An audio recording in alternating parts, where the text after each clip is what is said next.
I don't remember. Oh, I That's stopped the numbering population them. podcast. Fuck. Why? You did it for like 300. 284. 280. 285. Oh, okay. 280. Just dead. 280. Well, hello, everyone. Nerd Bubble Podcast, episode 280. Sub to Will Templar. What a plug. Love it. It's Getting out of the way. It's the final installment of the trilogy. Here's The Doctor final Who, and that's all that's countdown. on in the world. I'm killing the series effectively. Oh, Basically. We are joined by another guest, our good friend, our overlord of script to screen quiz Doctor Who gaming, Mr. Will Templar. Huzzah! Hello, thank you Oh, for no having one's me clapping. again. Everyone's I'll dead. try not to be as Soon. negative as last time. soon to be future establisher of the WGU, the Who gaming universe, all one day. Of course, that'd be lovely. I love someone else like actually do the game shows because I've stopped now. Oh, he's retired. I've retired, so Joe. Well, I'm So you've 50. retired like David Tennant. Precisely, and then I'm like a Bad Penny. I will be back again and again. Bad Penny is my middle name. I thought it was Fishburne. God, I wish you got that reference. Like It's Lawrence. like, I don't even know where it's from. It's like Vampires of Venice, I think. Yes, that's what it was, not Larry Fishburne. Okay. No. Whatever's happening in the news. So we will start we'll get Will, because Will, we haven't spoken to you like this 60th anniversary. We'll get your thoughts on that, and then we'll let Connor's voice loose for whatever energy it has left. You are our last Whatever I'm record of the year. allowed. Yeah. So Whatever big energy hand, I'm allowed. Yeah. attendance 100%. Thank you. So your thoughts on the 60th so far, like as it happened, because we didn't speak to you. Well, I saw your review of the Star Beast on Letterboxd. Yeah. Other than that, I've not really gauged your thoughts. Yeah, so I love the approach they went for it as opposed to the multi-doctor stories, because although I think it does come a bit of an ego standpoint from Russell, because he said like effectively he said I'm above multi-doctor stories, I can do something more intelligent, and I think he's proven that, especially with the Giggle that we're going to be talking about today, in terms of he can bring back characters well enough, and it's not like it doesn't seem fan servicey. There's no like fanfare about it. They actually incorporate the characters into the story, so that's great.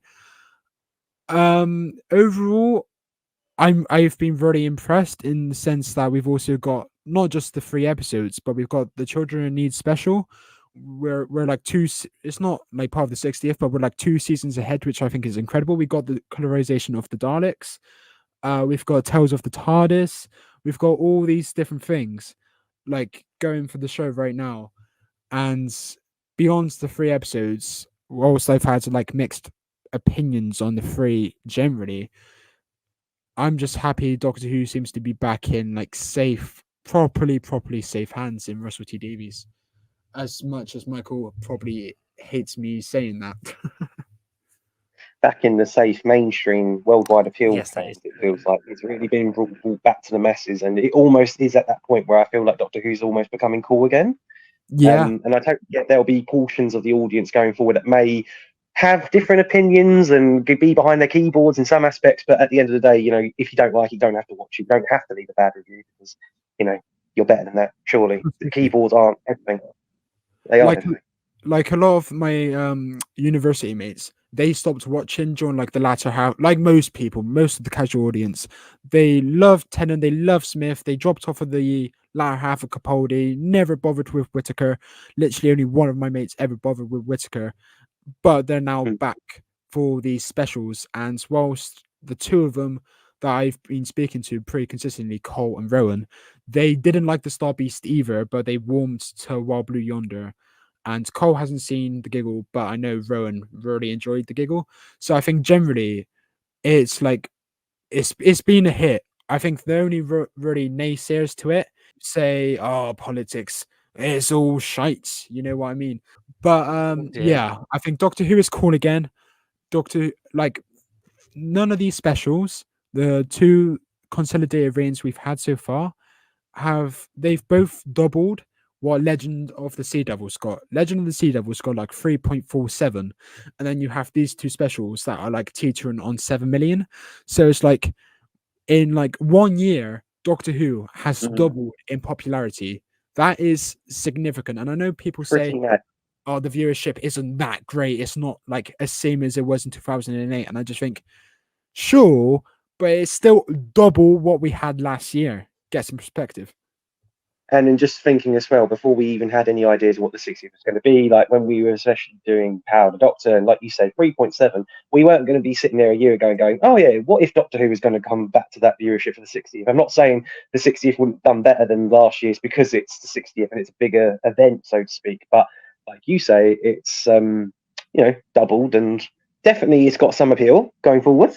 And Yeah. it's better than we all expected, I think, from viewership wise. No, I think that's completely fair to say. Like, especially when, as much as the argument is that the way we consume television is completely different to 2008, when you're getting like, was it 11 million viewers for Voyage of the Damned? While that's true, you can't, beat around the fact that Chibnall's approach to, hold all the cards close to your chest and don't let anything, slip through the cracks. While it, is completely different to Russell's, seemingly like it is a big push, but it is everywhere. Like he's, we've seen a lot more stuff in the last couple of weeks than I think we saw of most of like the Flux. We didn't get a trailer until a couple of weeks before the air date, and even then we didn't know it right away. But it's also I get like like as media. much as you say that like Mike doesn't like it. Sorry, Will.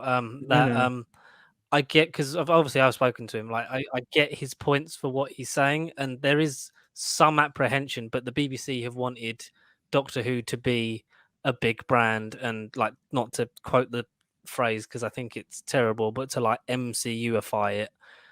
But there is a potential for that because it is such a vast like property. There is that potential, and like the BBC has not many flagship shows left, and even Doctor Who for a while was not one of their flagship shows. Like they put less and less effort into it. Like you could see that in the Capaldi years, that the show invested less time into it. But it's getting everywhere. It's everywhere. Like there's merchandise. Like if there's not a Beat the Meat plushie this Christmas, they're throwing away free money. The steelbooks have been announced. Like you've got, the colorization of the Daleks is getting a home media release as well. It's a shame about, Anthony Coburn's son, but it's great. It's nice to see it everywhere. I work at Co, right, and it's on like pretty much all the TV magazines. So it's on like Radio Times, it's on TV Now, and it's on the Film and TV magazine. And when you go into my co-op, at least, those like TV magazines are all right by each other, and on all of them in the last few weeks, it's changed now to Ncuti Gatwa, but the last few weeks it has been Tennant and Catherine Tate. So like even that, I think is huge because people will just like glimpse that and be like, Doctor Who, David Tennant's back. I'm going to tune in for that. Simple things like that. It doesn't have to be like the Graham Norton show every time. Just familiarity. No, but I think it's just been everywhere, hasn't it? Like it's been on magazines, it's been on talk shows, it's been in the public zeitgeist again. We'll never truly know, but Russell wanting Ncuti and then his, schedule allowing him to bring back David, which is, in fairness, the easiest way to get viewers because he is someone who's Doctor Who. Like most people say David Tennant, or like David Tennant is a lot of people's favorite Doctor.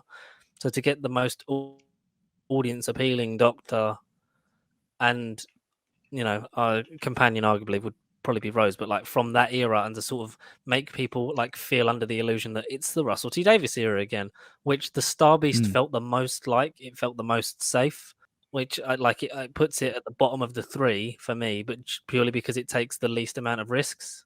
And like I like them all, but I just think the other two stand above it at the moment. And for me, the second one is top tier. Here's the thing. Here's my problem with like the structure of it. It's like the first one is very much so a retread of series 4, and it does Michael says it completely destroys like the emotional weight of Journey's End. I don't necessarily agree. I can imagine I can still watch Journey's End and still weep, like I watch the end of Time weeping, even though he comes back in Day of the Doctor and now these 60th anniversaries. I'm still gonna cry my fucking eyes out at the end of Time. I'll cry my eyes out in Journey's End. But my point is, it does. Yep. It doesn't ruin it. However, and I do appreciate the nicer ending for Donna and particularly the 10% in Doctor. Like I know it's 14, but it looks like Tennant. So I do appreciate the happy ending they do get. However, with the first episodes, all Russell did was double down on the Journey's End resolution, which was like critically panned by the fans. So I'm not sure why he did that. So that's why, coupled with like the really poorly handled the political messaging, everyone says, okay, yes, but it was well intentioned, but yes, it was clunky. And I just think, yeah, that's sure, but it was still clunky, you know what I mean? So that episode is a bit of a write-off for me. Then the second episode, I agree with you. I think it's probably it is the best of the three. However, how well does it operate as a 60th anniversary special? Because as far as I'm aware, only Catherine Tate and David Tennant were the, and Wilf at the end, I guess, were the callbacks to the show. The story is like original, sure, but not an anniversary special, and could have been in series 14 as like a mid-series episode like Midnight was. Do you know what I mean? I know Russell said in like the documentary or like the behind the scenes or whatever, he was like, I had this idea a long time ago. It's going to be for the specials. Could the Doctor or Donna go down like the ship and meet David Bradley as the first Doctor underneath the deck and whatever? And he was like, no, you got to stick to the idea. You got to stick to the original idea. And I was like, but David Bradley though, or Matt Smith though, just have another Doctor in there. But we got the puppets in the Giggle, I guess, so that's something. But I don't think the Giggle, whilst it is a very, very strong episode, it shouldn't have been there, in my opinion. I think for an episode but called The that goes Giggle, with your thing of like, they've broken tradition. It's done something new, which I can get up. No, but it's like the other two did it cleverly by like having recurring characters and stuff in, and recurring villains. And I get what you mean. But the middle one had none of that. Like no characters, no villains from the past. It's just the two leads. It's the most standalone of the three. I mean, as far as the trilogy goes, you'd think the middle episode would be the one to kind of move the main arc of the trilogy along. And again, not only have blasts from the past and some surprises, because you want to save it for the finale as well, like in terms of the Giggle. But completely everything you're saying here is right. Like, it does feel like it would have been an amazing Series 14 episode with Ncuti. Not to speculate into the rumour mill, because obviously we'll go over it in terms of the Giggle as well. But I felt like you say, we should have had, or I don't say we should have, but we could have had another Doctor, another blast from the past, another face, rather than just showcase how amazing David Tennant and Catherine Tate still are, because of course they're the highlight of all three of these episodes. But I totally get what you're saying about you could have those villains, at least the one who's replicating the Doctor, have like trouble fixing on one of the like incarnations. They could flick back through previous incarnations, like Smith, who was willing to return. Yeah, it'd be fantastic to have that parallel. Just one Doctor, maybe even McGann, just in there, like alternating with 14, something like that. Or if you didn't want to go down the Doctor, like the creature had progressed from like earlier Doctors, and then before it settles on Tennant near the end, where it's nearly finished copying him. Sorry, Con, carry on. No, sorry, I was just going to say, or if you didn't want to go down the Doctor route or think, oh, this Doctor over this Doctor, you can go be a real fan. Hello, I'm here. Can you hear me? The Wi-Fi is really crap on this call. What? I'm here. I'm speaking loud and clearly. Hello. I can't hear George now. I can hear you. It's just a bit of a lag. I think we're all out of sync. Yeah. Oh, yeah. There's a slight lag. Okay, good. All right. Talking, dear boy. So Michael Jason, the Valiard, you could have mind fucked the audience, and all right, people would have gone, "Who the fuck's he? Who the fuck are you?" But something like that. If instead of going down, We should have got Matt Smith. We should have got Pete Capaldi. If you really wanted to fuck the audience, actually make people go and be a real nerd, and get the Valiard in there. Just a random shout out to the Valiard. I mean, that's possible now that we've got a split decision, shall we say? But let's let Connor run with his thoughts on the episode before we wear his poor voice box out. And then we'll get to you, Will, and your in-depth thinkings. Was my cue to speak? Yeah, he led you on Ah, to no, like, have God. your thoughts. About the giggle. Yeah. Sorry, like I say that we're all out of fucking sync, and I Yes. just wondered what was happening there. It weren't very funny. I'm disappointed in the title for. I mean, don't get me wrong, there was funny elements in it, but it weren't funny. It weren't giggling. There was a lot of emotions going into this episode, and I weren't laughing until the funny bits came along. All right, no, Neil Patrick Harris. Thought he was a wonderful, wonderful, entertaining toy maker. Of course, we can't compare to the original Michael Gough because obviously the episode, unfortunately, doesn't exist until 2024, folks. But I don't know. As much as I love Neil and the toy maker, and I can look past the stereotypical German accents, I don't think he was.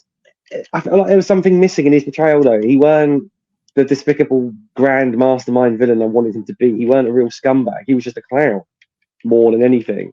But I wanted him to really get under Tennant's skin and just be a bit more of a grand schemer in the scheme of the 60th anniversary. But I just felt like he was too entertaining and not serious enough, which I get is the point of the character, but I felt he was missing something.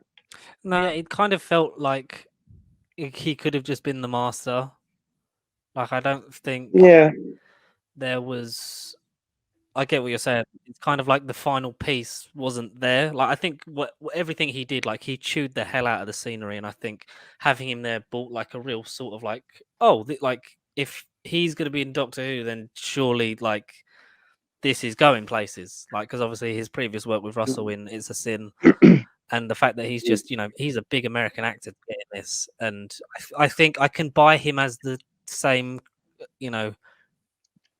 celestial creature that Michael Gough also portrayed in the 60s.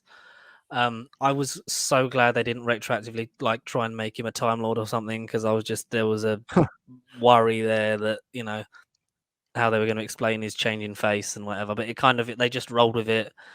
And it's just the form he takes now. It's kind of like Pennywise the Clown. Like, it just takes a different form every like few hundred millennia or whatever. So, and he's also broken into our reality because the previous story was outside of our reality. I just think he was dispatched of a bit too quick at the end.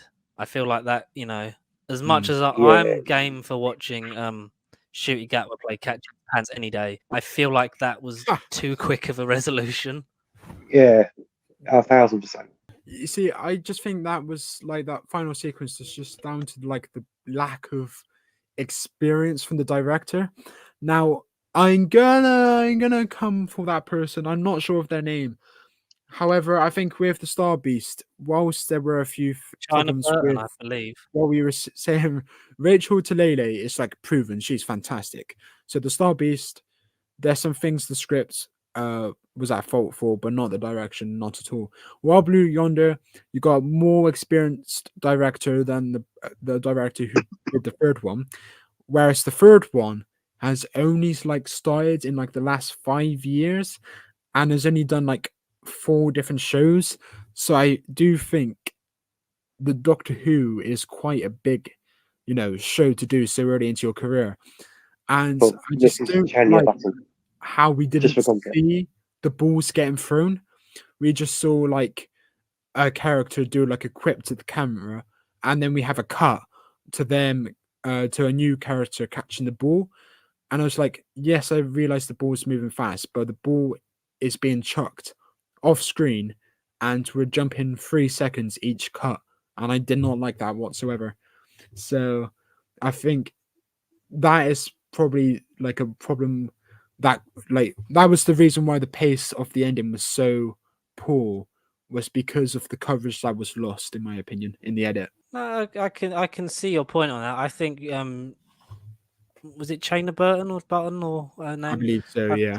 Think she did a Tanya fantastic job because Button, obviously coming into the third, the third special, David Tennant, big regeneration scene. There's a lot riding on it. I think the show has done well to give experienced directors showing, but also to give young and up and coming directors their chance in the spotlight.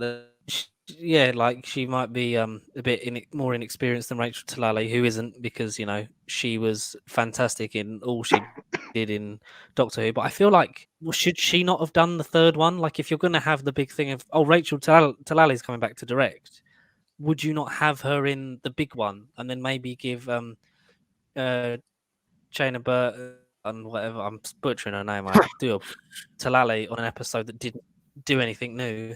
Yeah, perhaps Russell wired some Or have familiarity with that first direct episode. Like Blue Yonder. Yeah, perhaps he just wanted to be safe that first episode, and then. But you're right; it does Possibly. seem like a very bizarre choice to have like the most inexperienced director of the three on the big regeneration episodes. So it is odd, but generally it was all right. I think. Going back to like the toy maker Neil Patrick Harris, I thought he was fantastic. I thought the puppet show was very reminiscent of like the original serial, The Celestial Toymaker in Classic Who. So I did like the simplicity of the set, like the black in the classic serial, it was white. So I loved that parallel. However, towards the end, especially in that final sequence we were just talking about, I didn't like how like close to human he looked. Like, gone was the big makeup, gone was the done up hair, gone was the flashy outfits. It just seems like Neil Patrick Harris as opposed to the toy maker, and I think that's where a lot of his threat kind of dispersed for me. That's a good. I didn't really think about it until you said it, but I agree with that. It just seemed like Neil Patrick Harris in like a polo t-shirt, and I was like, this ain't good. And a leather jacket on a turret because he's a badass. Yeah, no, I get it. He weren't a mythical game maker at that point. He was just a turret on a badass, and look how cool I am, people. Exactly. He seems like that guy from Torchwood, Jack's brother. Oh no, Jack's nemesis or whatever. I don't know why he was. Oh, James Marsters, Spike, John, and it Captain John. Yes, that guy. John Hart. It was a very similar vibe to that. There you go. Yes, John something. Yeah. John's name. I can agree with. What would you guys give the episode out of 5 or 10 or whatever your ranking system is? We're getting there that quick. Oh god. Out of 10 for me. It's an 8. Like, I feel like the Star Beast is like a high 7. This is kind of like a middle 8, just like the theme tune. And while Blue Yonder would be a high 9. Like, I feel like this is very sort of, it almost like it does heavy lifting, and then just at the end it kind of just sort of goes, here, let's stop here, which is a shame for your first interaction with a main line doctor who is a person of color, who is going to be the star of the show going forward. We kind of saddle him in with Tennant, but he does so like amazingly well with his just pure charisma to pull focus and actually show that, this guy's going to be fantastic. So obviously we'll go into like the bi-generation thing and what potentially it could mean going forward. Like, is regeneration dead? Is this bi-generation one-off? Is it now going to be the new norm? Only time will tell. But to kind of go, I can't even. What was I even going to? Because you were saying something I wanted to sort of add to, and now I'm lost in the train of thought. I'm literally lost. But no, Ncuti, yes. In his first scene, I feel like, since Matt Smith, I feel like he's already stepped into the role of the Doctor. I know with some of the other actors, you feel like it takes a few episodes for them to sort of find their stride. Like, I know Capaldi's for season 8. I feel like it wasn't until beginning of series 9 or end of 8 that he finally sort of became his Doctor. And I know with Capaldi in particular, each season was kind of like a different thematic experience for him. And then even with Jodie Whittaker, I felt like it took a good couple for her to really settle into the role. But Matt Smith, 11th hour, bam, that's your guy. And I felt like Ncuti had that energy and the aura already in his first scene. that Shooty's going to be a Doctor Yeah. hopefully for a while and has already found his stride, and I can't wait to praise and see more of him. That's what I was going to say. Yeah, I do get the impression that he's going to stick around for a while, just because Perfect. Will? logistically about Shooty quickly. They're filming like 2 series back to back, series 14, series 15. They're already like halfway through series 15. Really quick. Then they're taking a production gap before series 16, apparently. And whilst you could say, oh, that's because they're so far ahead, it's because apparently Ncuti Gatwa wants a gap year to do more like theatre work and stuff like that. He's been on record saying this himself. So they're taking a gap year in between the production. And I get the impression that they wouldn't have done that. They wouldn't have taken a gap year if Ncuti was going to leave at the end of series 15. I reckon Russell would have been like full steam ahead. 2024 second half, we'll just get on with series 16, but with a new lead actor. So I think he will be around for 3 series at least, which is definitely a good thing considering we're only getting like 8, 9 if we include the Christmas special episodes from this first series with him. So we don't want another Eccleston, we don't want another Whittaker, we want another Tennant, or we want another Smith, or we want another Capaldi. Just like a consistent run of like 35 plus episodes. We need that again, and hopefully Ncuti gives us that. Oh yeah, But hopefully. yeah, I'm not fussed yeah. with how much Doctor Who we get. I think Russell's whole point has been it needs to be year on year again, which it hasn't been for like since series 8 and 9 were the last ones that were, back to back. Since then it's been, stop gaps and, New Year's and different things happening, and then like a year and a half, if not longer, between series 12 and Flux. Like hopefully it could get to a place where maybe the episode count goes up, but also the cost of television has gone up anyway, so you wouldn't, I don't think you'd want 13 again every year, just because there was, like with the Netflix shows, for example, you get that mid-season lag where it's kind of like, well, we've made the budget for these 2-3 episodes. We've not got much to go on in them, but we'll make them. Whereas hopefully it will be a higher, consistent quality of turnout if we're getting 8, back to back, just straight bangers of episodes, like a Christmas special either side of it.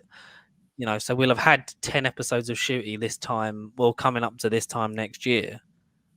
And I think we'll just have a real handle on him, and it will be like a judge of how Jodie was after her first year. Because, that's, like you say, that is a big shame with Jodie and with, Eccleston, like just having those, bright, burning, like actors just not being given enough, whether it be, through their own personal, preferences, circumstance with Eccleston, or just the show absolutely just doing U-turns every time the scheduling come out, which just, lost the public sort of consciousness. Like you had a decently received series of Series 11, because I certainly enjoyed it a lot more when we did decently our review, a couple of, it was last year, wasn't it? Decently received. Like that was quite good. And then it was, oh, we'll wait till New Year's Day, and then we'll wait another year before anything comes out. And it was like you lose all the momentum. And I think Russell, whatever you think of his, production style, the way he runs Doctor Who, his style of stories, the man loves this show and knows where it needs to be. So we'll get it to a thing of it's year on year straight until he gets to a point where I've done my bit and leave it for whoever comes next in how he speaks about 5-6 years time. So Yeah. it's exciting just to have something to look forward to. Like the special ended, we had a trailer for Christmas. We've had a sneak peek of what the Goblin song at Christmas and like some of the clips. A sneak peek. It's a 2.5 minute clip. It's 55-minute episodes, and we've seen 2.5 minutes of it. That's too much. I said this to Michael. They've spoiled too much showing that clip. It's just the song, but it's the clip as well. What a banger it is! Stream it on Spotify if it's not on there already. For 55-minute episode, 2.5 minute clip. Get Goblin song to number 1.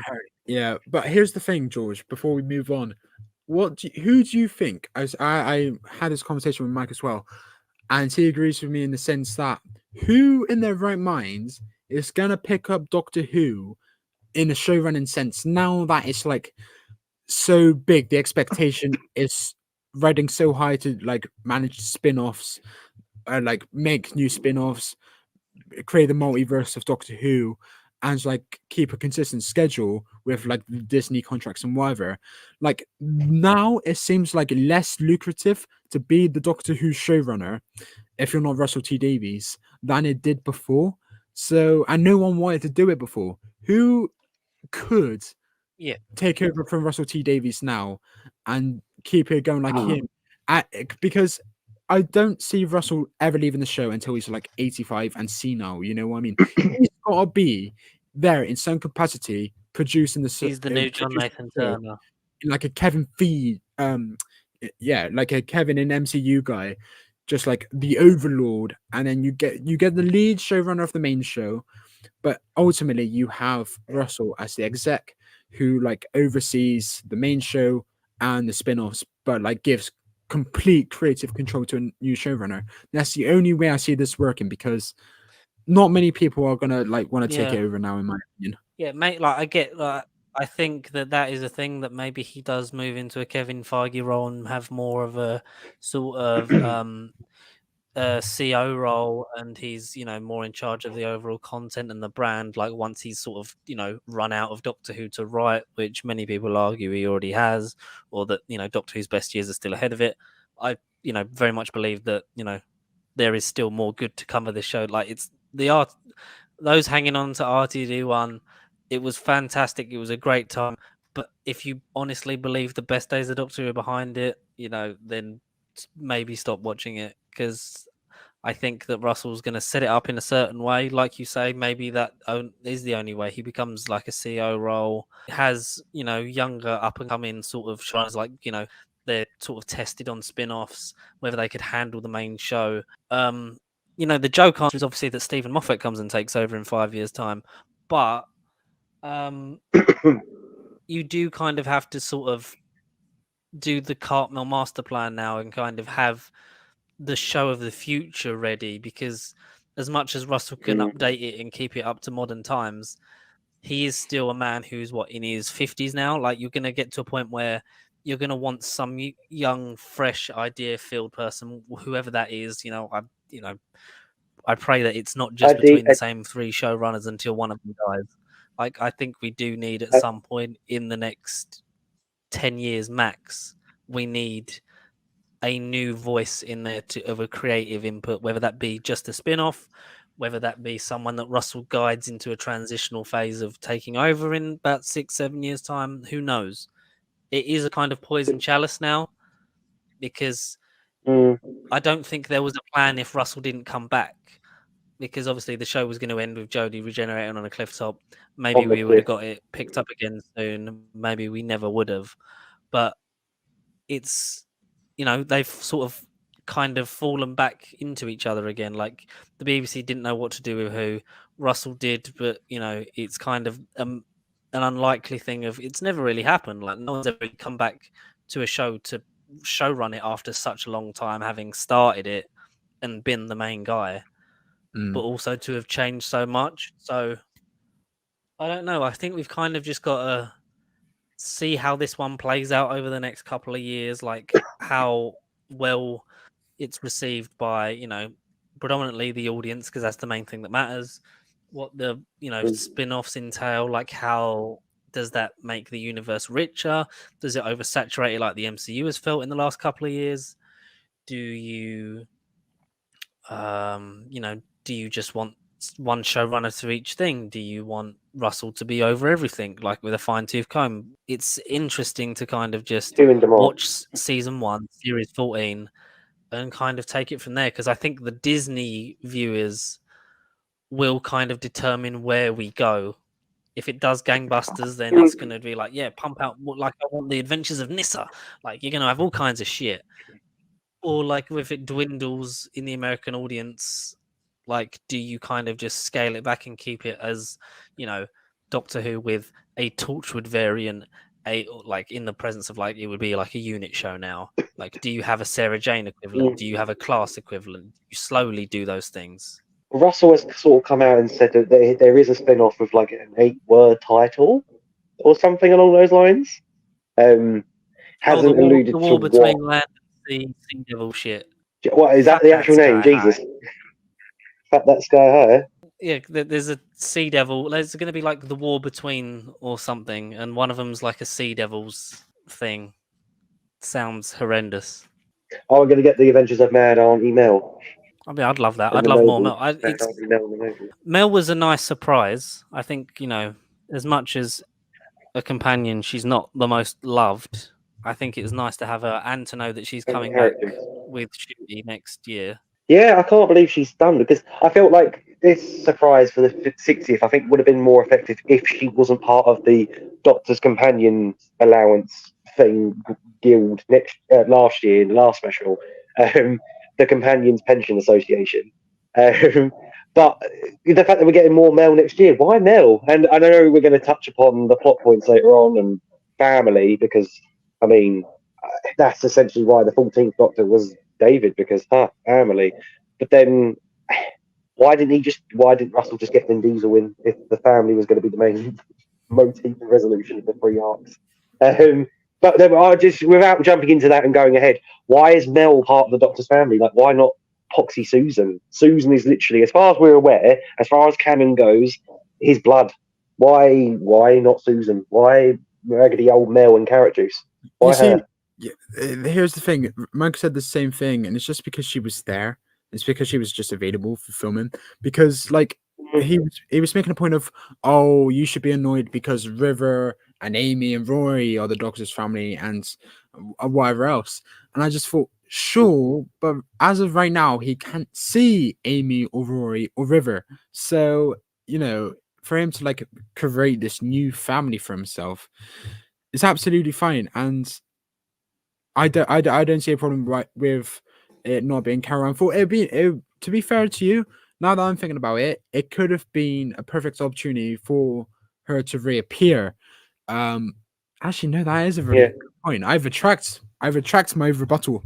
Yes, why was Susan not here? Well, I get Susan's always been a thing in history of the show. But like, this literally would have been the perfect opportunity to go, oh shit, one day I said I'd go back and I fucking haven't. I'm an awful grandfather. And he would have then plucked her out of whatever time war battle she was in, because I mean, Big Finish are kind of put her in wars and she's a fighter and or whatever happened to David from Dalek's Invasion of Earth. And like, yeah, he literally could have turned around and gone, oh shit, I've been a terrible godfather or grandfather, and let's see how she's doing, and voila. But hey, it's fine, Russell, we're too independent to be hired, we're here to fix shit. We're too expensive.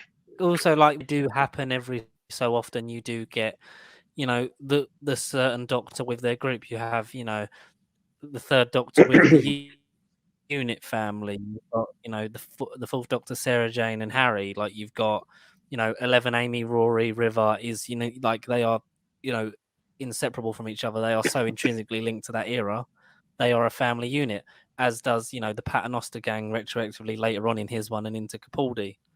Like, you do have these units that he's his friends that he spends a lot of time with as certain incarnations that sometimes he will go back to, or like she will go back to in certain incarnations.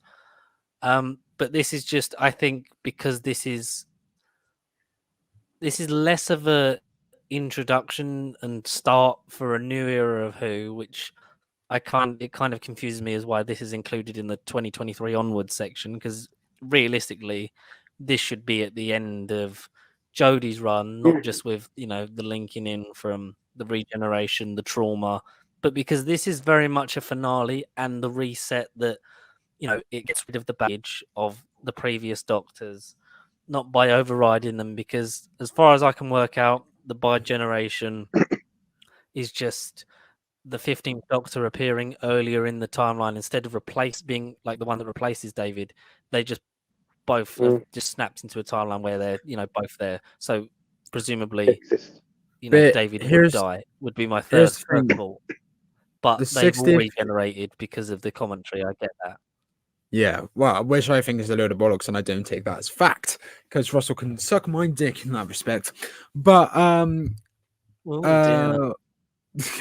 I think nobody gives a flying fuck that that he's now saying, like, not even on the TV show, which I'm one of those that is very like, TV show, if it's not on there, I couldn't give a shit, because Big Finish gets retconned every single time, and apparently this 60th retconned a load of big finish stories. So whatever's on TV is fact. If Russell's saying, "Oh, all the others by generated," I just think, "No, they bloody didn't." You can piss off. But what were Everything's you canon talking about until it's before? not, What was isn't your it? point? Because I was gonna Exactly. build off it, but yeah, effectively that explanation, I don't care for, and it's like, what was your point before, George? What were you on about? I don't know. I think I rambled a bit. The Yeah, the kind of the reset, because this is kind of more of a finale yeah. to New Who, like 2022 Who I'd say Russell arguably for started. 60 years. Because yeah, it is, because I think in a good anniversary, and I always go back to Moffat's point of like the people making it in '63 didn't intend to make it in 2013, so you've kind of got to give it a reason to go on, and this kind of by having the Doctor like that can retire from that but still have a Doctor out there exploring means that like with the line from Ncuti, like we're doing like I'm okay because you sorted yourself out. We're Time Lords. We do rehabbing like out of order.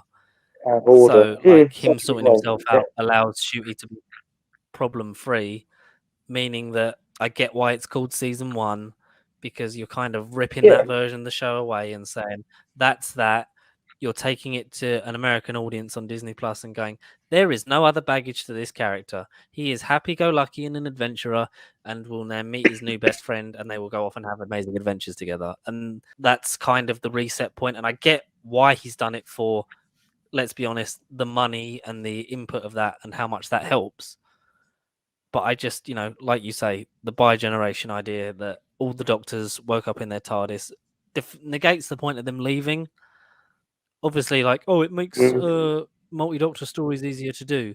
But it makes season Moffat 6 and, be like, canon, technically. yes, true. But also the fact that I keep like blowing smoke up his ass, but the man gave me one of my favorite Doctors. Like Moffat writing Time Crash gave just a beautiful one-line explanation of like, two of us together shortened out the time differential.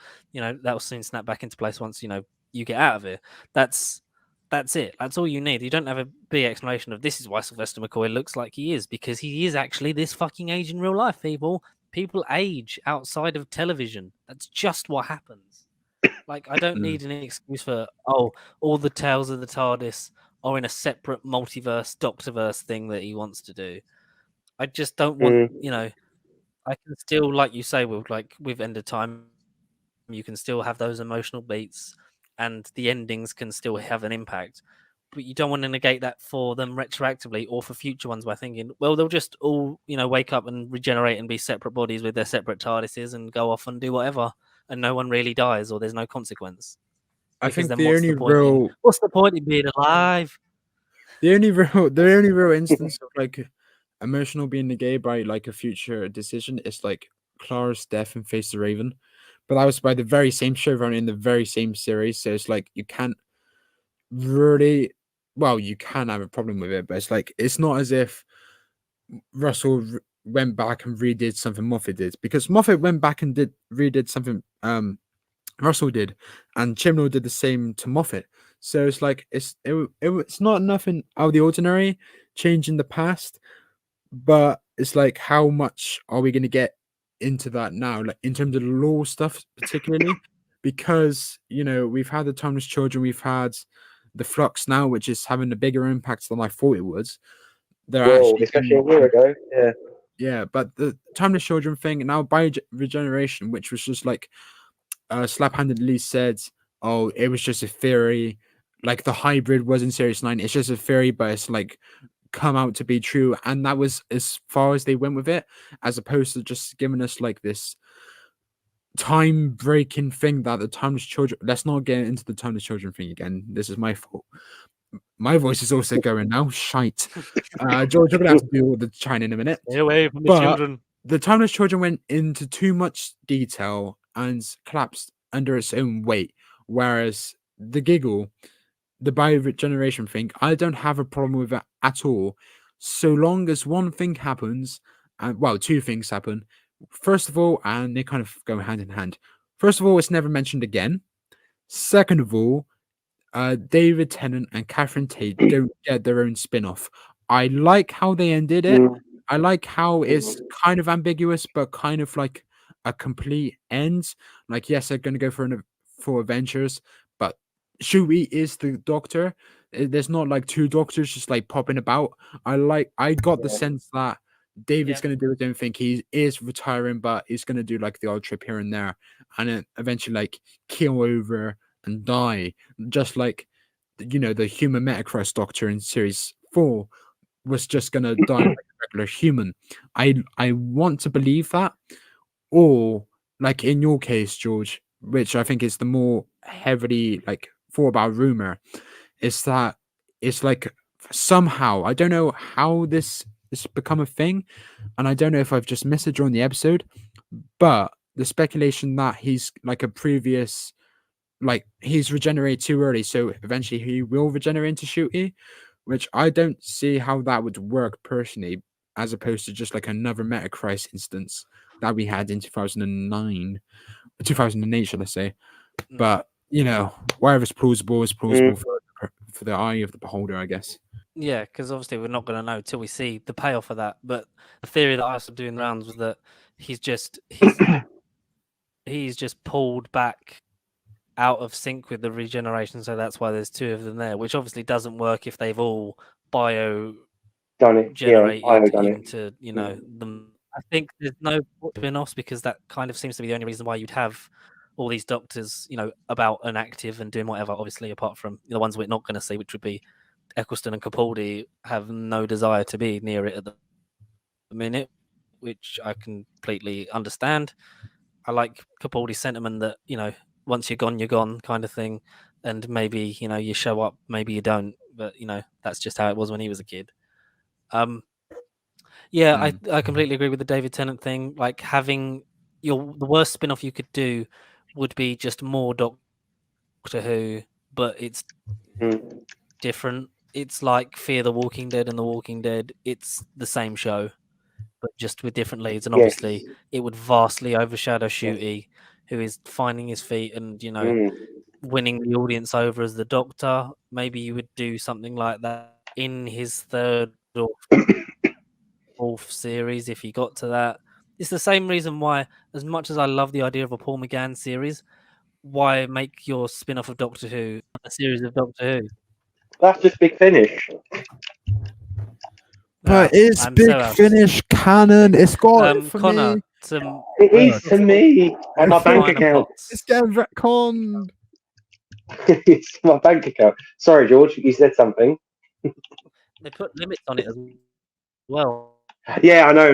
Yeah, the T's and C's and what they can actually Connor, use. your thoughts on the finer details of the episode? Finer details, as in like the bi-generation and where it's going and everything that we've been discussing for the last however many minutes. Like full spoilers, for everything. Just throw everything at the bus now. Just fucking everything. I want to say I beat the meat referring to the boss, and I think the easy assumption was, it's got to be the toy maker. I'm so glad that Russell has still got his story making and storytelling, like long-term storytelling flair back, and we're going to find that out next year, hopefully. The one who waits, and the whole Russell article about the show going towards more fantasy route, and he's, as the toy maker gets defeated or squashed into a fucking Play-Doh doll, he says something about the legions come, my legions are coming. So obviously that's inferring to God knows what, Doctor Who monsters from the Upside Down. It could be the other dimensions, the Wanderers from the Fourth Dimension from 1963, perhaps. I like all that stuff to come, and it wasn't just the toy maker was the big boss that Beat the Meat was referring to. I liked Kate. I liked the unit headquarters. Again, the horror, Doctor Who horror, it was executed well and filmed good, but because I've watched Night Terrors recently, when they were walking, when Donna and Tennant were walking down the corridors or the never-ending labyrinth, I kind of wanted to peek into each room, and I wanted either a cameo, like we said earlier, about Matt Smith and other Doctors, or false amalgamations. I wanted more of a mindfuck. In each room for the Doctor and Donna, perhaps. The God complex, exactly. I wanted the toy maker to be the god of this trilogy, and how he was gonna ultimately be the one that was behind Tennant's face showing again, like the theories were suggesting. I mean, I totally get why Tennant is the 14th Doctor, and it was all about family. But again, if it was about family, why wasn't Vin Diesel announced? Like I said earlier. But again, like, we've gone over companions and pairings, and that isn't to take away from Catherine or David Tennant. But why was it these two? I mean, these two arguably are the most popular pairings because it's in the most popular era. But we could have had we could have had like Matt, Amy, and Rory. We could have had River and maybe 12. We could have had Clara and Matt, or Clara and Matt and 12, or another 8 and 7 story. Like, why was it these two companions that were back together? Like, I enjoyed everything we had. Part of me feels like the Giggle, like we said earlier about Wild Blue Yonder not being exactly a good 60th anniversary. I feel like elements of the Giggle, as good as it was and as grand as a toy maker was to me on paper, I did kind of want more of a why. I get he was trapped in what the under universe, as Tennant said, and he was sort of trapped. And of course, it was the salt from Wild Blue Yonder was the reason how he was allowed to like peer through or whatever. But I did kind of want a bit more of a like elaborate schema and not a dancing fun villain. Like I wanted a bit more of a plan and more of a mindfuck. That's my only complaint with the Toymaker. Other than that, Neil was amazing. And the Spice Up Your Life number, you know, we might have to do a song like a Doctor Who dance off ranking, but I think that could be my favourite of the three, maybe. You did say that Russell is setting up a lot, and in like the Starbeast you had like the Meeps boss, and then in the Giggle you had about 3 or 4 different like setups that will be paid off in like the future series. And I must admit, I think someone listed it on Twitter. There's like 6 different things from across the 3 episodes that I left ambiguous purposefully for like the series to come. And I think he's like dipping into his Moffat bag in terms of like wanting to like keep audiences engaged like across the series, like pay attention. However, I do think it's gonna shoot him in the foot because whilst Moffat did that, yes, he would only do like 1 or 2 things. Even in series 6, he only did like 2 like story arcs as it was, and then that still confused audiences. So when there was like 4 or 5 different steps in from one episode, by the end, by the picking up of the ring, oh no, the gold tooth, I just thought this is a bit silly now because there's so much going on, and like the audience didn't receive initially. They didn't receive series 6 well, for the reason why, because it was so supposedly so confusing for these people. So they had to pay attention to every episode, otherwise they would get lost, as opposed to the very simple arcs from series 1 to series 5, to an extent, series 5. So is this Russell shooting himself in the foot by trying to go more complex like Moffat did, but not finding out why Moffat did it so well, because he didn't do as much as people like kind of say he did. But now we've got like so much going on. I feel like even I'm a little bit lost, because I'll be like, oh, that connects to that, but what about this thing? What about that thing? When is this going to be resolved? And if it's not resolved in series 1, I'm going to be a bit frustrated. I'll be honest. It's like we joked about Doctor Who being the MCU and stuff, like, and before we get other properties and spin-offs and blah blah blah, is he trying to shoehorn the MCU like universe sort of plots into the one show? Like you say, is he going to get all of this done in season 1, or is this going to be Where's Harry Styles? Is this going to be the Russell master plan over the next like 12 seasons? Like, what is the end goal? What's the agenda here? I mean, he seems to be happy writing for like series 4. He's into the 4th series now, apparently. So he's clearly got a groove on. I can imagine he'll go into series 5, to be honest. Journey's beginning. He's already on Journey's beginning. And I think he'll want to do more than one Doctor as well. He might want to do a female Doctor after Ncuti. So female after Ncuti, after obviously, you know, he's done as long as he needs to, and to have Russell write a female Doctor, it's interesting as long as he has the ideas for it. I think we can't just sort of come out and say, oh, Russell's the best person to ever write Doctor Who and blah blah blah. I mean, as much as I enjoyed more than I didn't enjoy of the 60th specials. I still think, the real proof will be in what season 1 does, both in terms of its story and in terms of how it's received. Will kind of give us a gauge of where it's at. Because if he starts repeating himself with ideas, because we've already had, the ominous female hand picks up something that the master's consciousness is in thing. We've had that. We've had, Literally, I can shout out everyone. I can do this. because my name is So, Neil. I don't just want the greatest hits of RTD. I want new stuff. The thing that excited me about getting him back is not that it's the guy that made Doctor Who when I was a kid and I loved it. It's we're getting back a writer that's even better than when he left. Like, and he was, he would turn out this, consistent level of quality. Like we've said before, didn't hit as many highs, but like kept Doctor Who consistent for 5 years.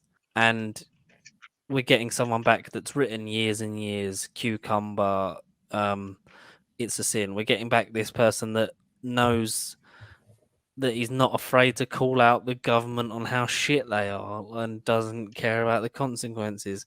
He stands up for the minorities, whether that be down to their religion, their sexual orientation, their being physically able or not. Like having like Ruth Madeley in it, like she's been fantastic. She's one of my favorite unit characters in years.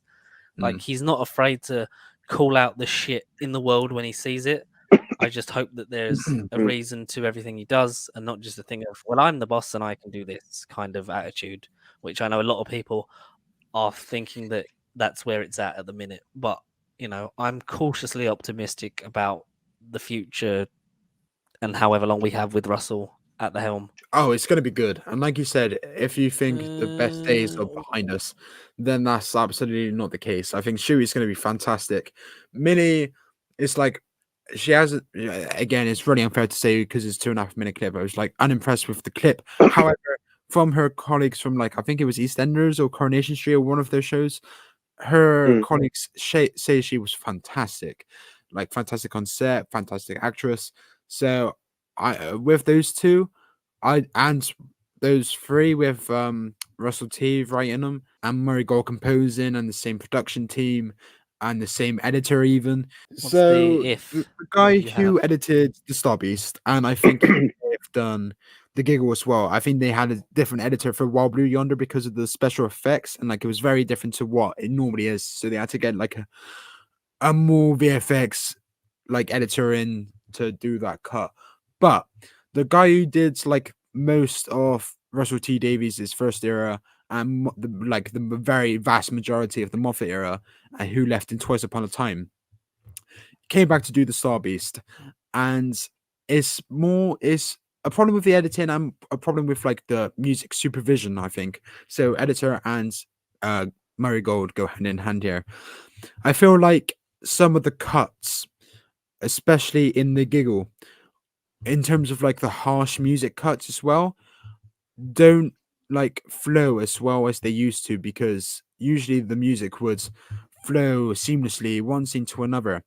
Whereas in, for example, Wild Blue Yonder, you have the really emotional bit of Donna, is she about to die? The spaceship is blowing up, is like really slow. And then you have the hard cut, and then you have the hard cut of the music as well. It's like dun. It's like that really dramatic dun sound effect to the interior of the TARDIS, showing that it's like the fake Donna is in the TARDIS and like, oh, isn't this bad? And I think it used to be far more, smooth, subtle, and it just flowed better back in the day. And I think again, the similar happened in the Star Beast, and the same happened in the Giggle towards the end. I just think the cuts could be better in the sense that it does feel a little bit jarring at some points. Like in the reveal of the TARDIS, the way it was like structured and the way it was scored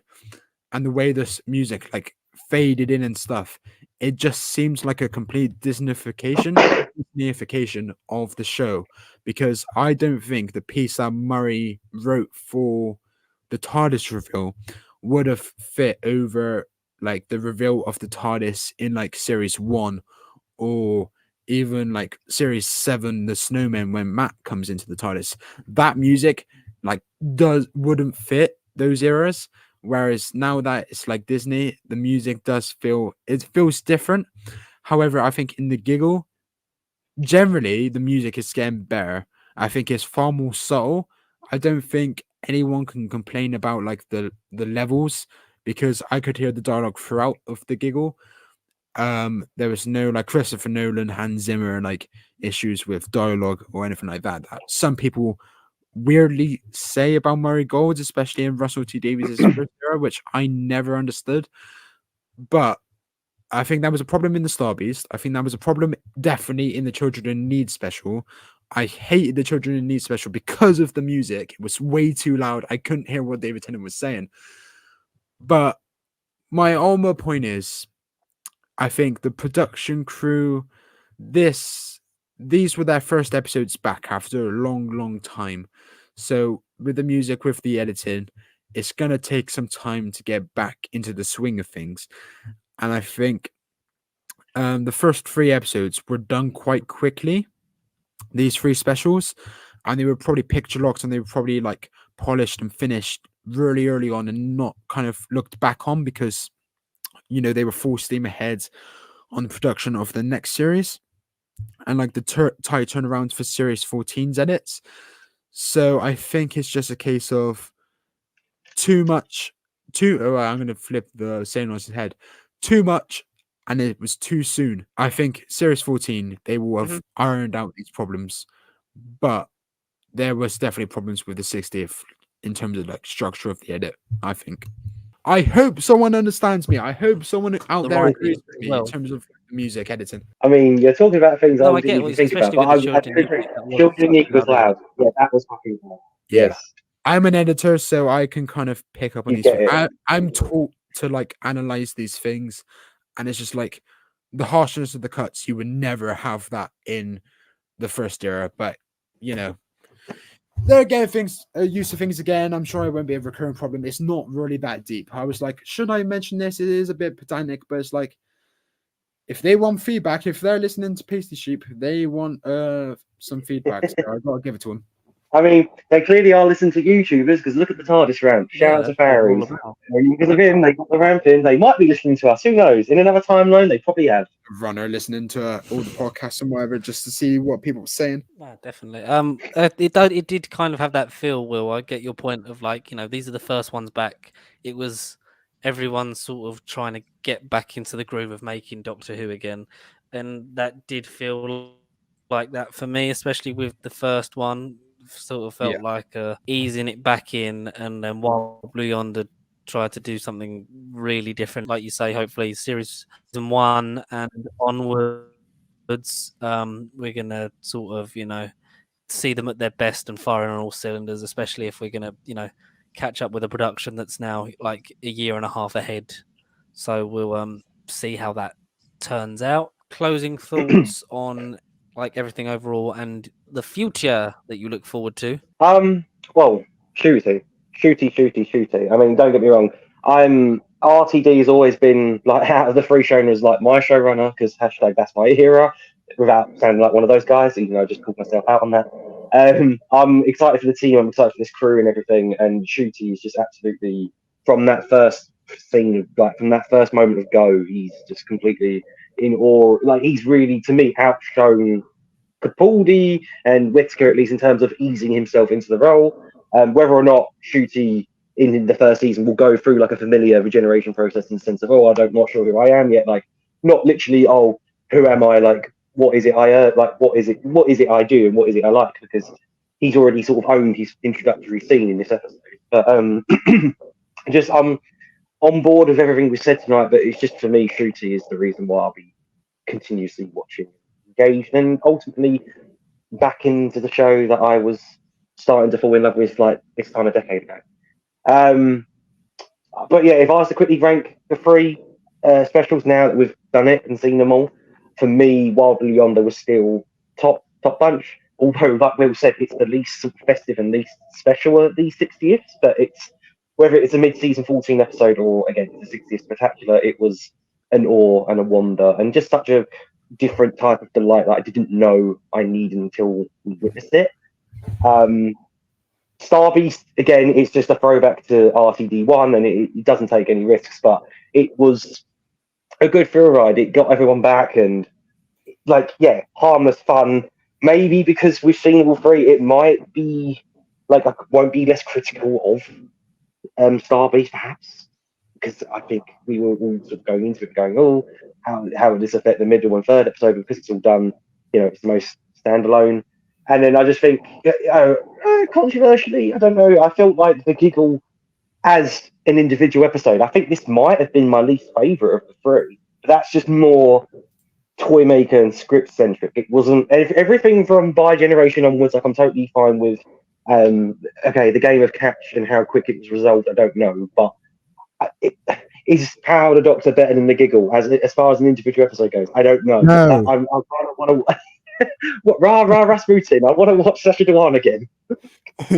I don't know. Like, I feel like this is on par with Power of the Doctor, and I know that's a completely different story because not just because it's an inconsequential anniversary, 59 years, but it was an end of an era. We covered it a year ago.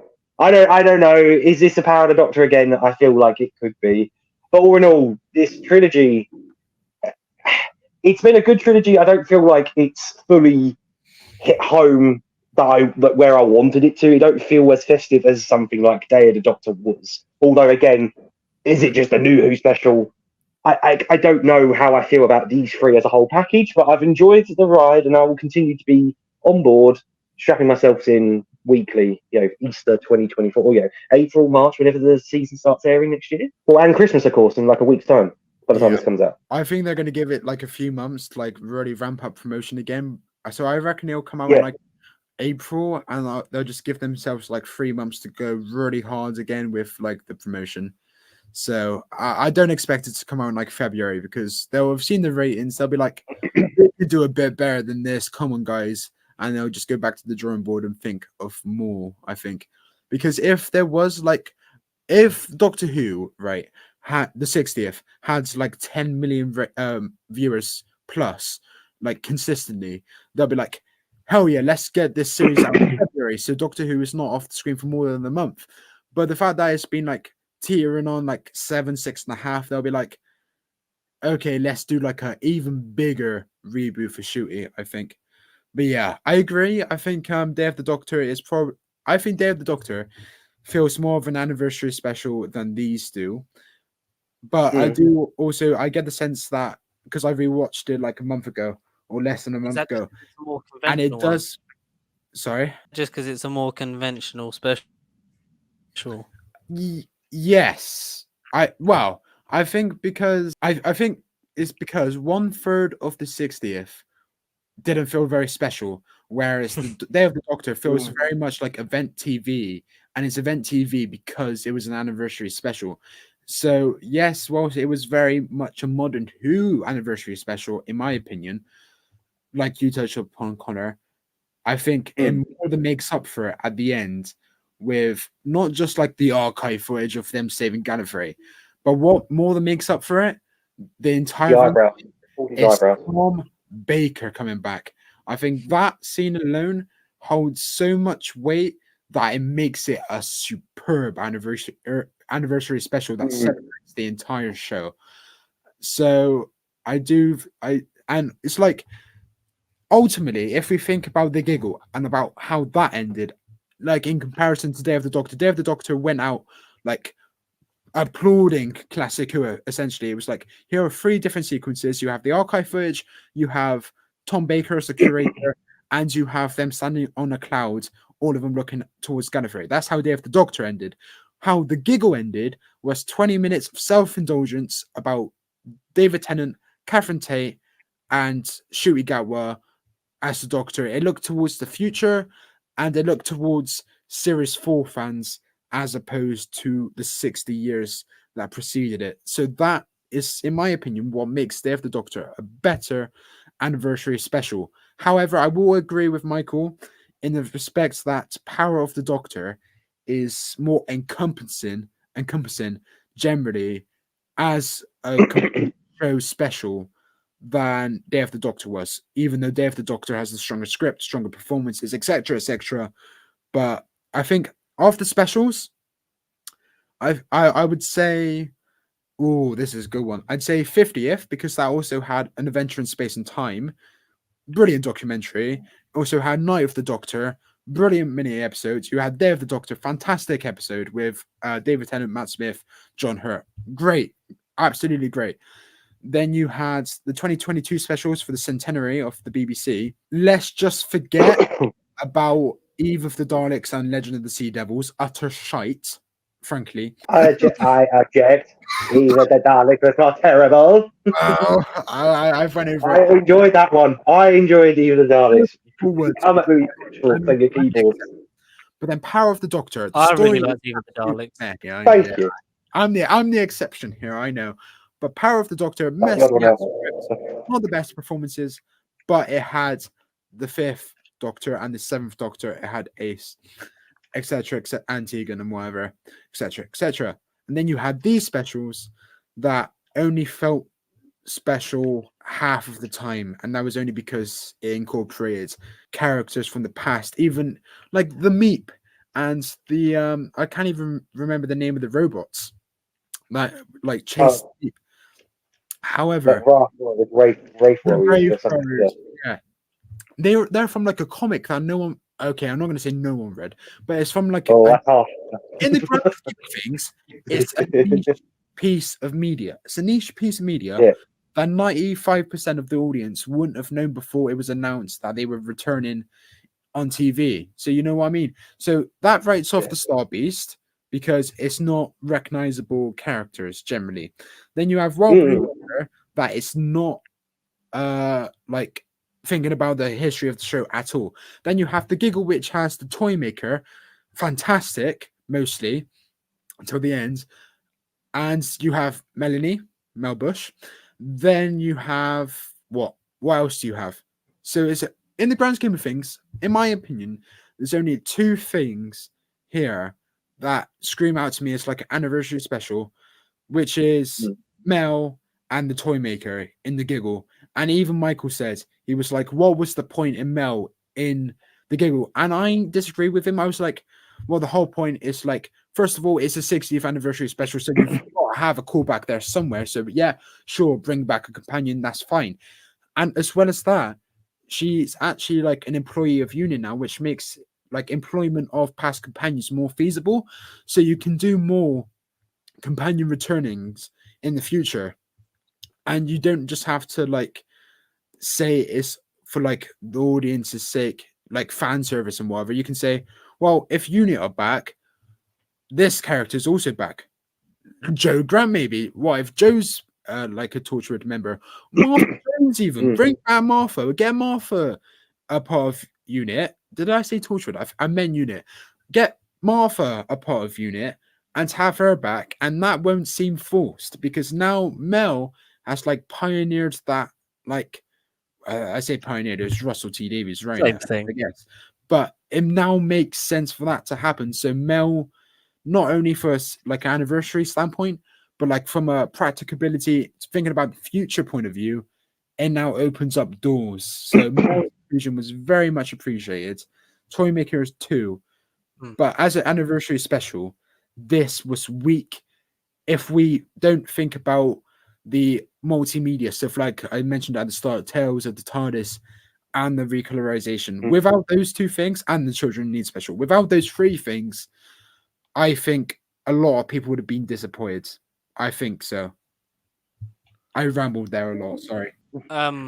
Including this Christmas, there will be the last 7 episodes of Doctor Who have been specials, and like you say, Power of the Doctor done a lot more anniversary stuff the previous year, obviously for the centenary of the BBC. So is that also played a factor in more of like, here's this, and here's all these people you remember, and you kind of had that in Power of the Doctor. So it was 3 episodes to try and do something new, and sort of give the stamp of this is what this era of the show is. This is what we want to do, and this is only the beginning, kind of thing. Yeah, I mean, this is the reason why as well. I was going to mention it earlier. I lost track of what I was saying, as I usually do. But George, you mentioned why this is like not a part of the previous thing on like iPlayer and whatever, as opposed to what it is in terms of 2023 onwards. It's because I think these 3 episodes look at the past and look at the future as much as each other hand in hand.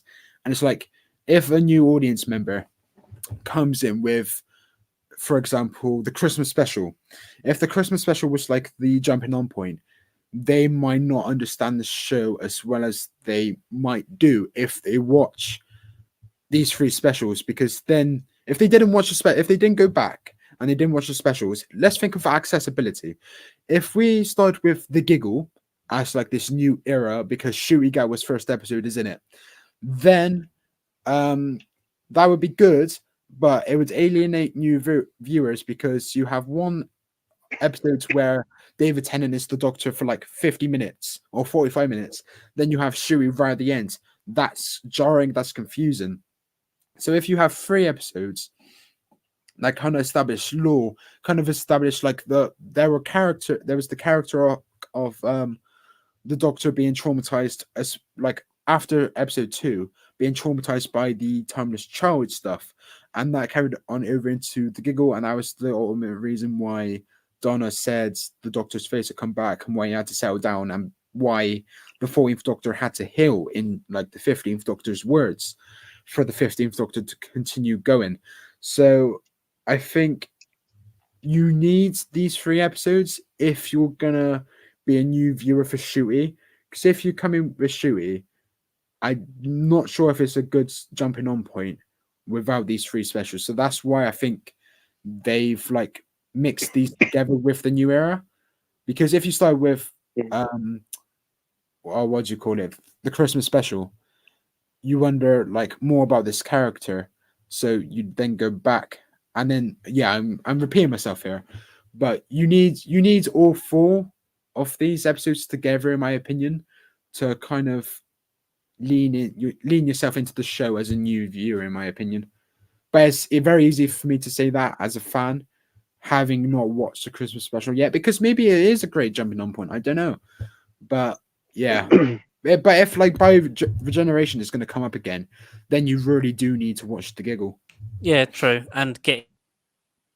Hello, all good silence. George is gone. George just dropped. Can't we watch this episode together? The two old people have the best internet connection. I can actually see this episode out, my friend. Oh, he has actually gone. Oh no, George. Yeah. Oh no. While we're on the subject, what internet provider are you with? Sorry. What internet provider are you with? Sky, I think. Oh no, Virgin Media, mate. Virgin Media. I mean, they're good in my area, you know. Oh no, I mean, stop BT and ET. Yeah, I've got Virgin Media, but I've got a Sky box. That's what I meant. Oh, a man of multiple platforms. Yes. Multiple services. At the start, I worried if it was my internet connection, but I think it's just George, because I can hear you fine, but George is like having the delays. No, for you both has been sort of out of sync, sort of cutting, and like I say, there's been a couple awkward times. It's like, oh, you were talking to me, but I mean, yeah, I don't know. I mean, I know, obviously, recording with George firsthand, some of the issues we have. What we need is a podcast studio. You guys should like invest in a proper studio, my friend. It would be good. It would be the dream.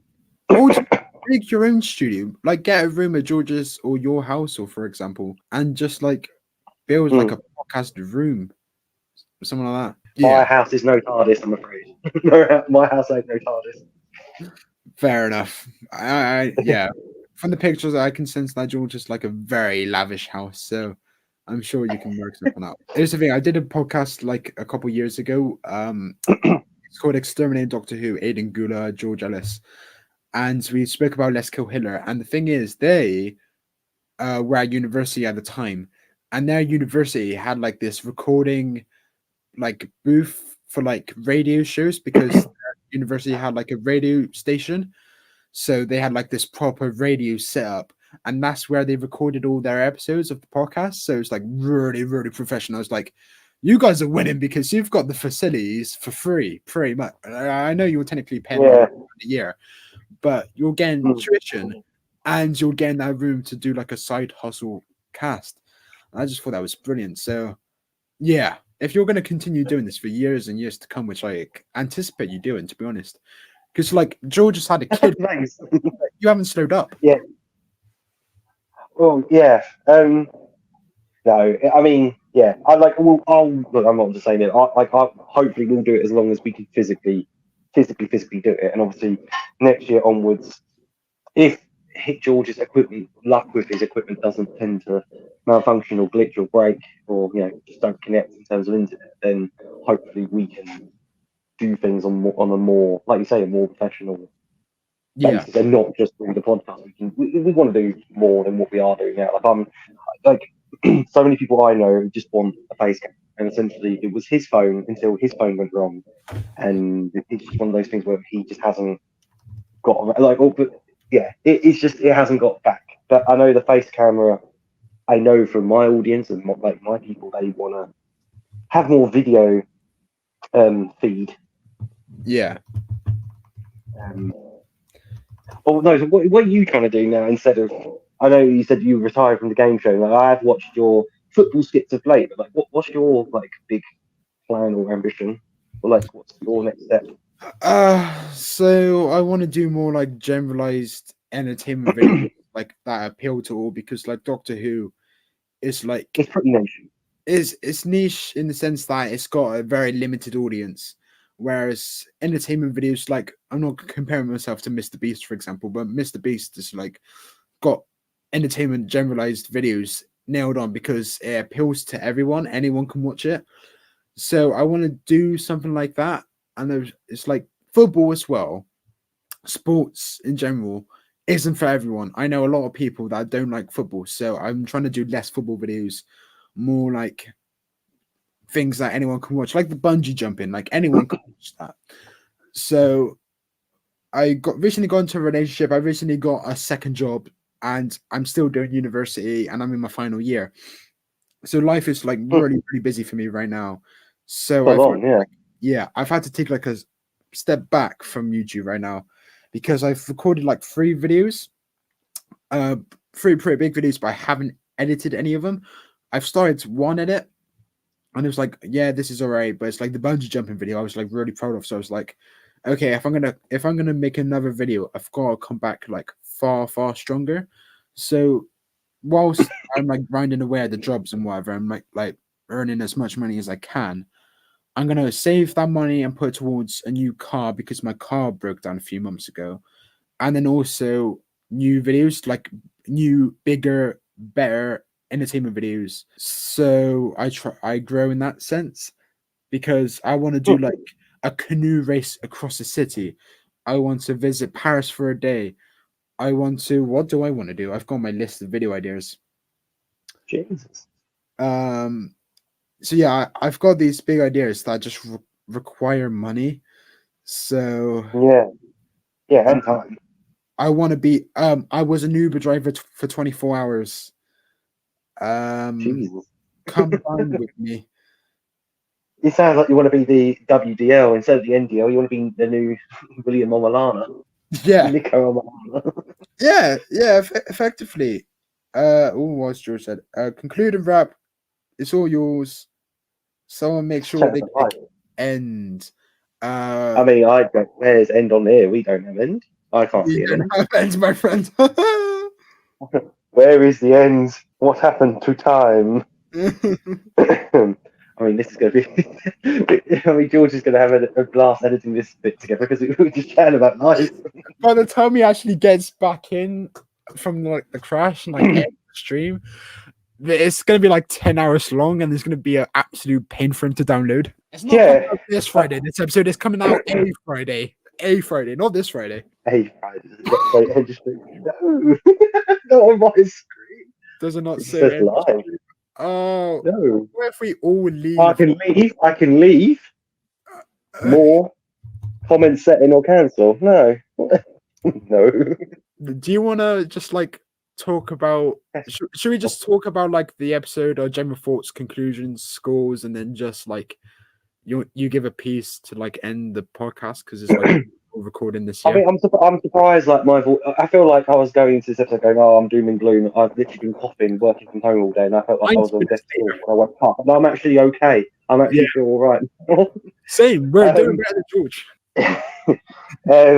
When are we not these days? We're doing dish. Hey. Fuck. All right.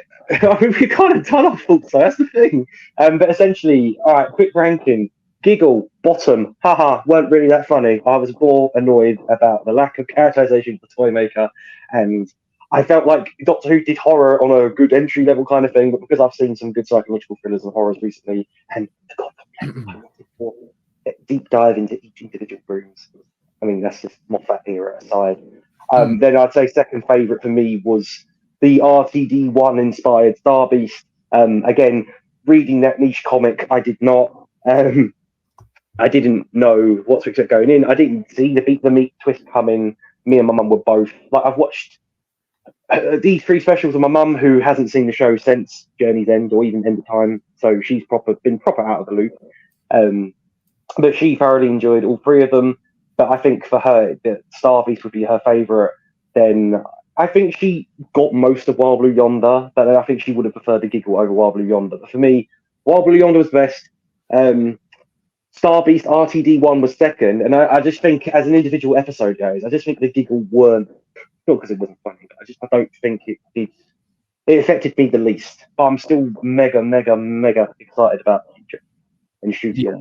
Yeah. And like by generation, like headcanon aside about how does it all work, it didn't specify nothing. I feel like it's too open-ended for its own good. And whether or not a future writer or a future anniversary or something in the future will delve into it further, I mean, whether you want to or not is kind of subjective, and just, like you say, by generation should be mentioned again, ever, full stop. Here's the thing. I see a lot of people, if we do talk about the Giggle slightly more, I do see a lot of people saying like it's a revolutionary episode in the sense that it like pushes the boundaries of what Doctor Who has done. And I just think no, because like the plot has been done several times before. Here's the thing. Michael said, I keep mentioning Michael, but he's like my best fucking mate. So I'm actually going to speak about him, especially when it comes to Doctor Who. But he effectively says it feels like Russell's like greatest hits because Star Beast, absolutely series 4, it could slot in anywhere. The Wild Blue Yonder feels like Midnight because it's like a compact story, even though I disagree because hello George, you're back. His balls are back. Welcome, my friends. But yeah, Wild Blue Yonder, that was a pain in the ass. Right, mate. I don't think Wild Blue Yonder feels like Midnight whatsoever. I think it's just like a base Under Siege story more than anything. And then you have the Giggle. Oh fuck, what was I on about? Oh, and then you have the Giggle, which carries through plot lines. Well, not carry through, like just copies plot lines from the Idiot's Lantern, in terms of like TV having this effect on human beings that watch it, and it also takes from the Sound of Drums, like the hypnotic information, the hypnotics that goes into the humans to like get them under mind control and whatever. And I was like, this is all very familiar territory for Russell T Davies. So I do agree with Michael in the sense that it is a bit of a greatest hits because it's nothing revolutionary because it's all been done again one way or another. So that's like a pet peeve of mine. Hello, Noah. You're right, bud. Future Doctor on band. Hello. But yeah, a pet peeve is when people say the Giggle is like revolutionary just because it isn't, because it's been done before. Doesn't push any boundaries, very safe. I hope more it improves in series 14.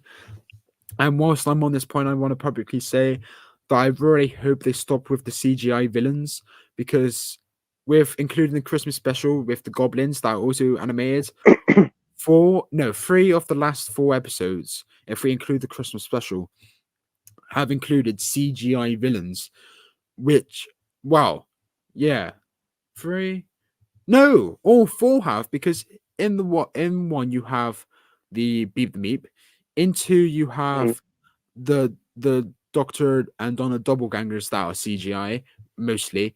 Then you have the little creatures, the little villainous creatures in the game that was CGI. the babies and whatever. And now you've got the goblins. I really hope they stop with the CGI villains. Go back to more practical things for the love of God. But anyway, that's my round over. Speaking, not to interrupt. Speaking of goblins, the Goblin song I can confirm is on Spotify. Stream it now. Get it to #1. Let's go. Mate, it was on #1 for a little while, but as of what day is it today? Is it Tuesday? Yeah, Tuesday the 12th. As of Tuesday the 12th, it's down to #2. So if you're listening to us later in the week on Friday when this comes out, over the weekend or anytime soon after release, go stream the song. It's about eating babies on Christmas Day. Who wouldn't want to stream that? So yeah, because you ranked it, I'll also give my ranking bottom to top. I would say the Star Beast. I sound like a fucking, what do you call it? Negative monger and whatever. It's just like, a fear mongerer. I feel like a negative mongerer because my I thought I was going to go into tonight's episode of the Giggle more negative, and thought I was going to get some more pitchforks and violence, but I've been all right. I've been subdued. Absolutely, I think you have the lowest score maybe, but out of the three of us, I think. Yeah. When I think I get my conclusion, I think I'll justify the quite high score. But anyway, I got the Star Beast at 3 out of 10 at the bottom. I think I just spoke about the series 3 finale. I think how it completely just reverts the Earth back to normal, like in Last of the Time Lords. It's like another thing that Russell T Davies is criticized for that he's just done in his very first episode back. So it's like Star Beast. It's like two different elements that have been vividly criticized over the years. Russell was like, shove it into one episode, give it some, heavy-handed, not well done politics as well. I don't really compliment the story at all. Boom, you've got a mess of an episode that I've said this before and I'll say it again publicly. If that was Chris Chibnall's attempt at writing Donna and 10, I would not be surprised. I was more shocked that it was actually written by Russell T Davies and Chris Chibnall. I think the story was an absolute mess. Then you have the Giggle. I think I'll put the Giggle at #2 retrospectively, just because the more I knew this at the start when I was watching it. Like I was instantly like, this plot is a copy of The Idiot's Lantern, The Sound of Drums. With the Giggle, I mean, this is a copy. Like this is nothing revolutionary, and like what people have been saying stupidly on Twitter. It's like it's nothing new, but it's like the feelings that he gave me during the first watch. It's like by regeneration is not that big of a deal. Let's be honest. It gave Fifteenth Doctor a nice ending, and it gave Ncuti Gatwa a strong start. So and nothing was broken, nothing occurred, and that's why I'm saying don't fix what isn't broken. In the sense that if we include Davies's like trying to lore build in terms of saying all the other Doctors by regenerate, that's why I'm so opposed to it. It's like, no, they didn't. Let's not change that, because that is when you do potentially create problems with continuity, with just general law and stuff. So leave it be. Leave that be. Just have the happy ending. Have the strong start for Ncuti. Get on with it. Don't touch it again, because where you've got it right now is perfect. That's what I've got to say on the matter.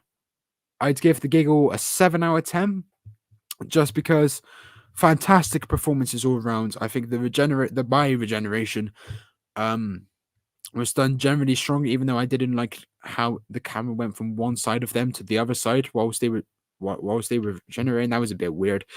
There were some more direction problems anyway, but Neil Patrick Harris was fantastic. You had the dance break sequence. You had like a plot that was good and no better than good, but it was still good. You had like throwbacks to the Celestial Toymaker in terms of the obtuse cutback to the colorized version of it, like the unreleased colorization of it, and then also you have the more subtle like sets that were like very simplistic, like I touched upon earlier. That was also very similar to the sets of the Celestial Toymaker, so I appreciated that.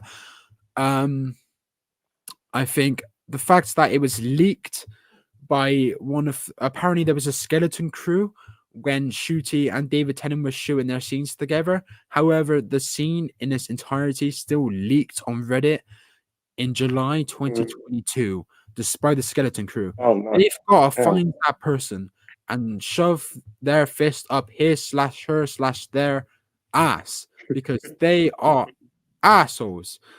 So I'm annoyed that these specials and besides Wild Blue Yonder and the Christmas special have been ruined. Not ruined, but especially the Giggle, especially the final 20 minutes of that. Like, we knew all the dialogue that was happening. It was really disappointing. So that's my ultimate thoughts on the episode. I think we've done enough waffling. I mean, fair play.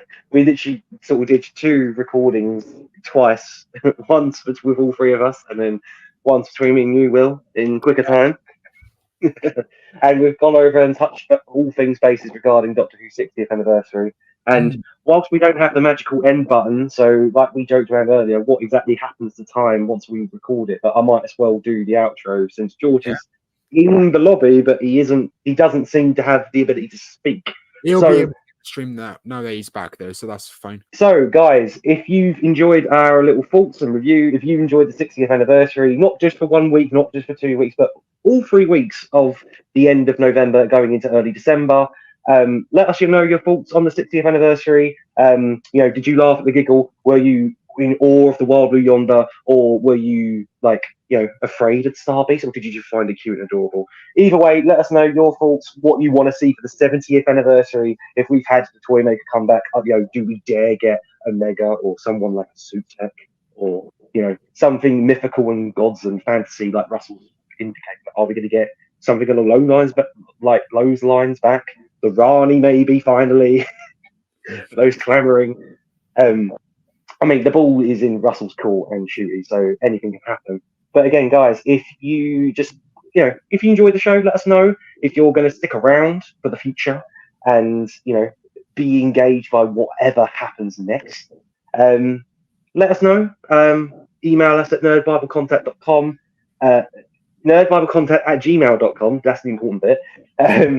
You found us on YouTube somehow. I mean, thank goodness somehow you found us on YouTube. We've been doing well through to the lately via the Doctor Who trends. So as long as people keep searching Doctor Who, they should be able to find that. But you can share us. You can find us on all the platforms: Facebook, X, Xbox one day soon, maybe early next year. Twitch. No, I went around someone's house the other day and they had the YouTube app on Xbox. So if they can access us on YouTube, on Xbox, shall I say? Yeah. I mean, a YouTube app on Xbox. I mean, that makes me feel so old now because that used to be my jam back in the day. Same. Way back when. They've removed it, but then they've added it back recently, I think. Oh, thank goodness. Nostalgia. Facebook, Twitter, Instagram, TikTok. I mean, we will try and record some more short-handed reviews. Ideally, we could have done like a 60-second reaction to each Doctor Who special. But again, were they that special? All that stuff is to come in the future. That being said, I'll try and sign off by us leaving the chat and seeing if that actually ends the episode. Yeah. George has the power. George just said also, if you want to plug anything, you can plug whatever you want to plug. I feel rude to not do that. So I can imagine my Letterboxd account will be linked in the description. Sub to my YouTube channel, Will Templar, if you want more of me. I don't know why you would. I sound like a pretentious asshole today. No, I'm just keeping the conversation flowing. And I'll be glad to be back for season 1 / I've said it on Twitter. It's season 14. It's series 14, should I say? It's not series 1. It's series 14, and I will stick. And I will be happy to come back on because in the chat that the audience won't be able to see, George has invited me back, so I'll be like, yes, I'll come back. And do you have any idea what episode you want to do? Out of the 8 episodes, 6 of the 8 episodes are untitled, so I'll go for untitled number 3, please. Let's do that one. That'll be fair play. Shui's in safe hands with the writing, with the direction, with the music. Bring it on! Bring it on! Thank you for having me. Yeah, Yes. Cheers, Sorry, Connor. Will. Yeah. Sorry. Sorry, I was going to say spice up your life, and I'll quickly cut you off. But let's see if Doctor Who can spice up our life going into 2024 and beyond. Yes. Take care, guys. Take care, Will. Catch you in a bit.